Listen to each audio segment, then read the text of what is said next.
Namastê, sejam todos bem-vindos para a terceira aula do nosso estudo do livro O Poder do Silêncio, do Eckhart Tolle.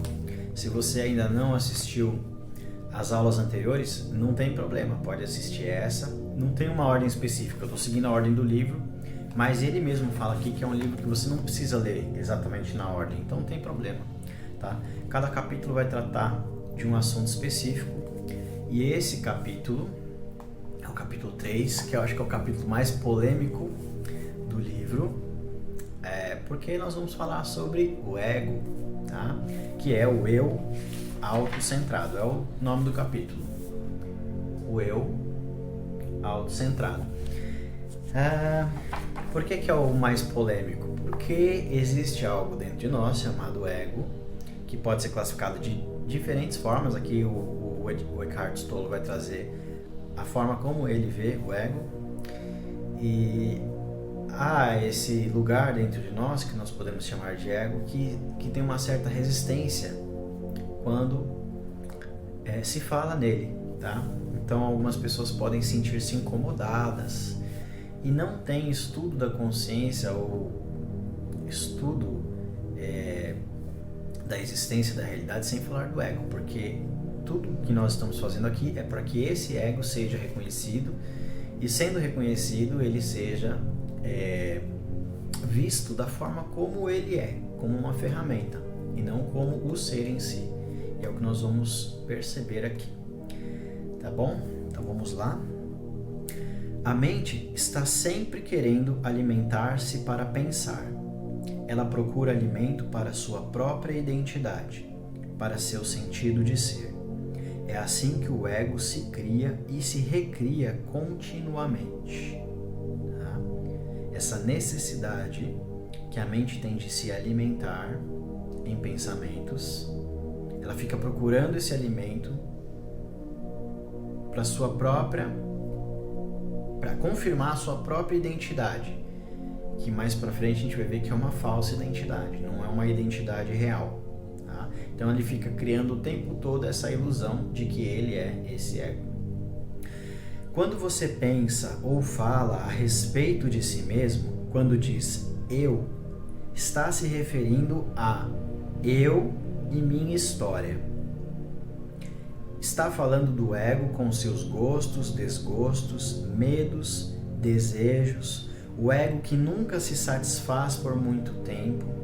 Essa é a noção que a sua mente tem de você, condicionada pelo passado e buscando encontrar sua plenitude no futuro. Você se dá conta de que esse ego é fugaz e passageiro como uma onda na superfície do mar? Ele está fazendo uma pergunta. Você pode perceber que esse ego ele é fugaz e passageiro como uma onda na superfície do mar? Ou você pensa que ele é algo permanente? Quem é que percebe isso? Quando olhamos para esse ego, quem é que percebe isso? Quem compreende que sua forma física e psicológica é passageira? E ele mesmo dá a resposta. É o eu sou, em letras maiúsculas. Esse eu mais profundo, que ele chama de eu sou, que não tem nada a ver com o passado ou com o futuro. O que restará de todos os medos e desejos associados aos problemas de sua vida e que diariamente exigem o máximo da sua atenção? Restará apenas seu nome gravado na lápide da sua sepultura e as datas ligando seu nascimento à sua morte. Para o eu autocentrado, que é o ego, esse é um pensamento deprimente. Para o que você é essencialmente, é libertador. Então aqui, para o ego, pensar que tudo o que passou pela minha vida vai se resumir a uma lápide com o meu nome escrito e as datas ligando o meu nascimento e a minha morte, para o eu superior, que ele chama aqui de eu sou, que seria essa noção mais profunda de eu, que não é o ego, para esse lugar é libertador. Tá? Quando cada pensamento absorve toda a sua atenção, isso mostra que você se identifica com a voz que está dentro da sua cabeça. O pensamento se confunde então com o sentido do eu. Ele está fazendo agora uma ligação do pensamento, que passa pela mente, com o sentido de eu, do ego, que seria o eu inferior. O pensamento se confunde então com o sentido de eu. Esse é o eu criado pela mente, o que chamamos de ego. Esse ego construído pela mente se sente totalmente incompleto e precário. Por isso, o medo e o desejo são as emoções e forças dominantes e motivadoras desse ego.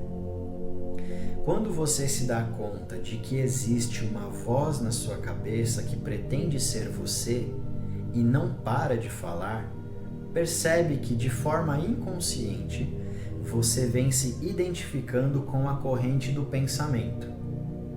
Quando você percebe a existência dessa voz, você compreende que não é essa voz, mas a pessoa que percebe a voz. Então ele está colocando aqui que há uma diferença entre o pensamento e aquele que percebe o pensamento. O ego, ele não consegue fazer essa distinção. Para o ego, eu sou o meu pensamento. Então tudo que está passando na minha cabeça, para o ego, é ele próprio.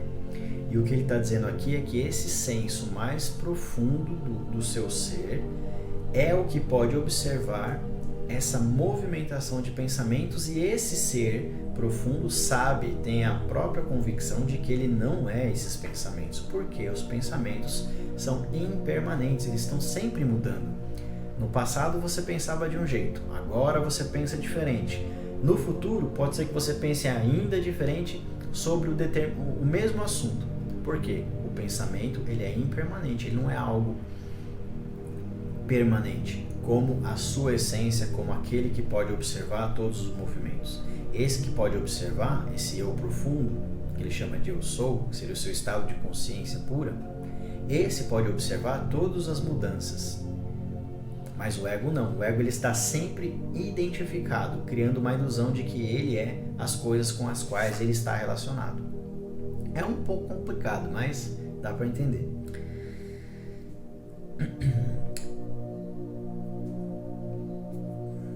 Ter liberdade é saber que você é a consciência por trás dessa voz.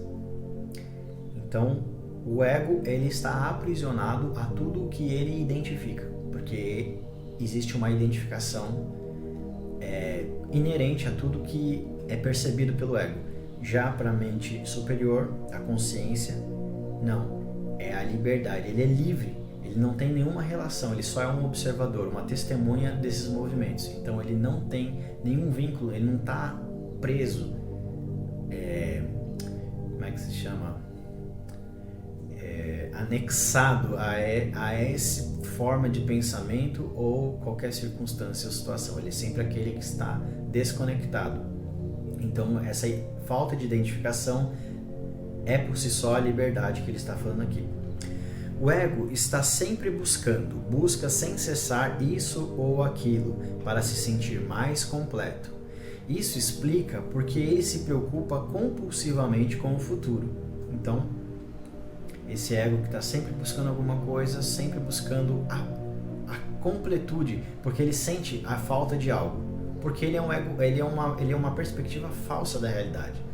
Então sempre vai existir a falta de algo. Quando você passa a observar a realidade a partir do eu real, que ele chama de eu sou, que seria esse estado superior da mente, a partir desse ponto não existe falta. Tá tudo ok. Ele se completa em si mesmo. Não falta nada. Tá? Então quem sente a falta é o ego a partir de uma visão distorcida da realidade. Ao perceber que está vivendo para o momento seguinte, você descobre que começou a abandonar o padrão da mente autocentrada. Torna-se então possível escolher concentrar toda a sua atenção no momento presente. Então, quando eu paro de viver no futuro ou no passado, quando eu escolho conscientemente viver no estado presente, eu me desconecto ou eu saio desse ciclo vicioso infinito do ego. Então eu saio desse lugar de visão distorcida para perceber a realidade da forma como ela é, do momento presente, sem o condicionamento do ego. Ao concentrar toda a atenção no momento presente, uma inteligência muito superior à da mente autocentrada entra em sua vida. Ao viver através do ego, você faz do momento presente apenas um meio para atingir um fim. Você vive em função do futuro, mas quando atinge seus objetivos, eles não o satisfazem ou não o satisfazem por muito tempo. Isso já aconteceu com todo mundo. Quando você quer muito alguma coisa, não importa se é material, pode ser meio abstrato, mas quando você conquista isso, fala assim, mas não era tudo isso, né? E aí você cria já um novo desejo, você quer outras coisas, porque parece que você nunca está satisfeito com alguma coisa. Parece que sempre falta algo. O que ele está falando é que algo que você deseja, ele pode durar pouquíssimo tempo, às vezes um pouco mais, mas uma hora ele passa, porque ele é impermanente. Tá? É uma visão ainda do ego, distorcida.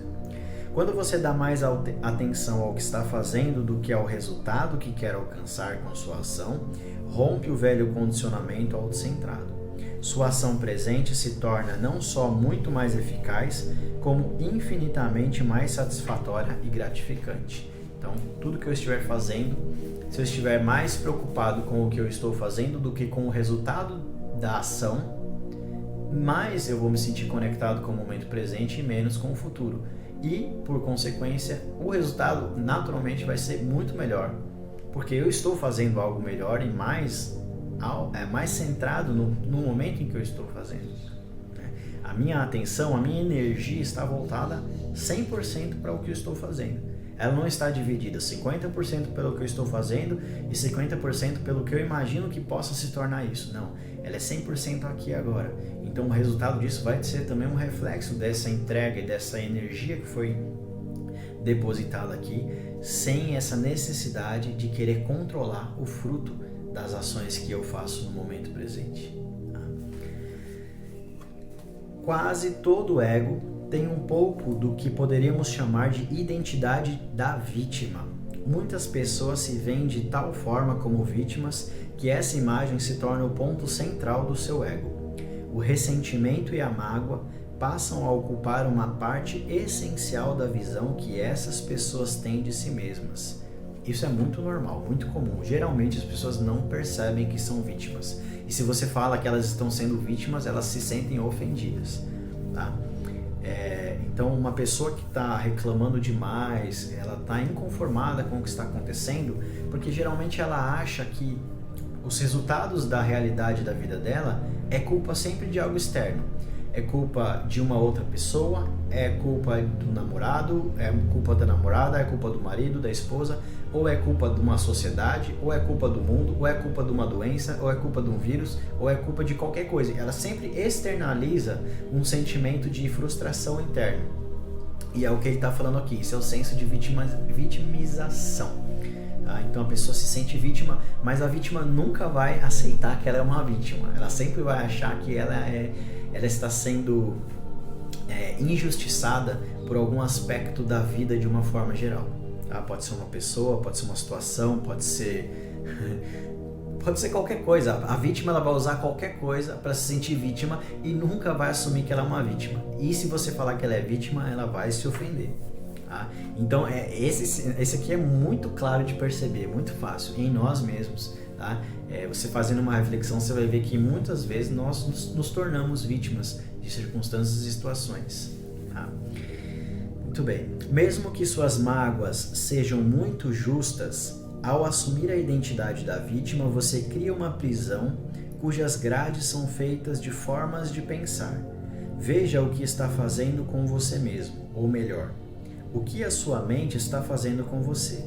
Sinta a ligação emocional que você tem com a sua história de vítima e perceba sua compulsão de pensar ou falar a respeito. Testemunhe o seu estado interior. Você não precisa fazer mais nada além disso. Ao perceber isso, a transformação e a liberdade virão. Por quê? Quando nós estamos conscientes de algum comportamento ou de alguma forma de pensar, por si só por estar consciente disso, eu deixo de ficar reproduzindo esse padrão. Então, é essa liberdade que vem, de me libertar desses padrões que eu me condicionei em algum momento e fico recriando na minha vida, no meu cotidiano, situações parecidas, e que eu sempre fico me colocando no lugar de vítima. Fizeram isso comigo, eu tô sem emprego porque não sei quem, não sei o que, porque isso, porque aquilo, porque aquilo. É sempre assim, e são infinitas as desculpas que a vítima vai colocar para a situação que ela tá. Não tem fim, você pode criar o que você quiser, nós somos muito criativos, tá? E é o que ele tá falando aqui, pare com essa compulsão de ficar falando e justificando isso. Para e observa. Quando você observa, você transmuta essa energia que está bloqueando você, que está colocando você num estado irreal de vítima. Você não é vítima, ninguém é vítima. Nós somos sempre responsáveis pelas ações, consciente ou inconsciente. A ideia aqui desse livro é se tornar consciente. Isso é iluminação, é você se tornar consciente, tá? Reclamar e reagir são as formas preferidas da mente para fortalecer o ego. Para muitas pessoas, grande parte da atividade mental e emocional consiste em reclamar e reagir contra isso ou contra aquilo. Procuram fazer com que os outros ou as coisas estejam errados e só elas estejam certas. Estando certas, elas se sentem superiores e assim fortalecem o seu ego. No entanto, essas pessoas estão apenas fortalecendo a ilusão do ego. Pare um pouco e pense: você tem esses padrões de comportamento? Uma pergunta. Você tem esses padrões de comportamento? Consegue reconhecer a voz em sua mente que está sempre reclamando e apontando os outros como culpados? É importante fazer essa reflexão. Tá? O eu autocentrado precisa do conflito para fortalecer sua identidade. Ao lutar contra algo ou alguém, ele demonstra para si mesmo que isto sou eu e aquilo não sou eu. É comum que países, tribos e religiões procurem fortalecer sua sensação de identidade coletiva, colocando-se em oposição aos seus inimigos. Quem seriam os crentes se não existissem os que não creem em determinada crença? Ao se relacionar com as pessoas, você é capaz de perceber em si mesmo sentimentos sutis de superioridade ou inferioridade em relação a elas? É uma pergunta. Quando você se relaciona com alguém, você sente que há dentro desse relacionamento um sentimento ou de inferioridade ou de superioridade? Quando isso acontece, é o ego que está se manifestando, porque ele precisa da comparação para se firmar. A inveja é um subproduto do ego que se sente diminuído quando algo de bom acontece com alguém. Quando alguém possui mais, sabe mais ou tem mais poder do que ele. A identidade do ego depende da comparação e se alimenta do mais. Ele se agarra a qualquer coisa. Quando nada disso funciona, as pessoas procuram fortalecer seu ego, considerando-se mais injustamente tratadas pela vida, mais doentes ou mais infelizes do que os outros. Isso aqui é muito comum de acontecer. As pessoas, elas chegam num nível a se considerar injustamente tratadas pela vida ou pelo mundo ou pelo governo, então elas é uma comparação para menos, né? Eu sou mais doente, eu sou mais infeliz, né? Tudo acontece comigo, etc. e tal. Esse é o ego. Quais são as histórias que você cria para encontrar a sua própria identidade? Ele pergunta. O eu autocentrado tem também necessidade de se opor, resistir e excluir para manter a ideia da separação da qual depende sua sobrevivência. Assim, ele coloca eu contra os outros, nós contra eles. O ego precisa estar em conflito com alguém ou com alguma coisa. Isso explica porque, apesar de você querer paz, alegria e amor, não consegue suportar a paz, a alegria e o amor por muito tempo. Você diz que quer ser feliz, mas está viciado em ser infeliz. A sua infelicidade não vem dos fatos da sua vida, mas do condicionamento da sua mente. Você se sente culpado por algo que fez ou deixou de fazer no passado? Uma coisa é certa, você agiu de acordo com o nível de consciência ou de inconsciência que tinha naquela época. Se você estivesse mais alerta, mais consciente, teria agido de uma outra maneira. A culpa é outra forma que o ego tem para criar uma identidade. Para o ego, não importa que essa identidade seja negativa ou positiva. O que ele fez ou deixou de fazer foi uma manifestação de inconsciência, que é natural da condição humana. Mas o ego personifica a situação e diz, eu fiz tal coisa, e assim cria uma imagem de si mesmo como ruim, falho e insuficiente. A história mostra que os seres humanos cometeram inúmeros atos violentos, cruéis ou prejudiciais contra os outros e continuam a cometê-los. Será que todos os seres humanos devem ser condenados? Será que são todos culpados? Ou será que esses atos são apenas expressões de inconsciência? Um estágio no processo de evolução do qual estamos nos libertando? Pergunta. As palavras de Cristo, perdoai-os, Senhor, pois eles não sabem o que fazem, podem ser usadas em relação a você também. Se você estabelece objetivos autocentrados na sua busca de libertação e de autovalorização, mesmo que os atinja, eles não irão satisfazê-lo. Caminhando para a parte final, estabeleça objetivos, sabendo, porém, que o mais importante não é atingi-los. Quando alguma coisa inesperada acontece, fica demonstrado que o momento presente, o agora, não é apenas um meio para atingir um fim. Cada momento do processo é importante em si. Busque seu objetivo valorizando cada passo da caminhada. Só assim você não se deixará dominar pela consciência autocentrada. Disse o mestre budista quando lhe pediram para explicar o sentido mais profundo do budismo. Ele disse: sem o ego não há problema.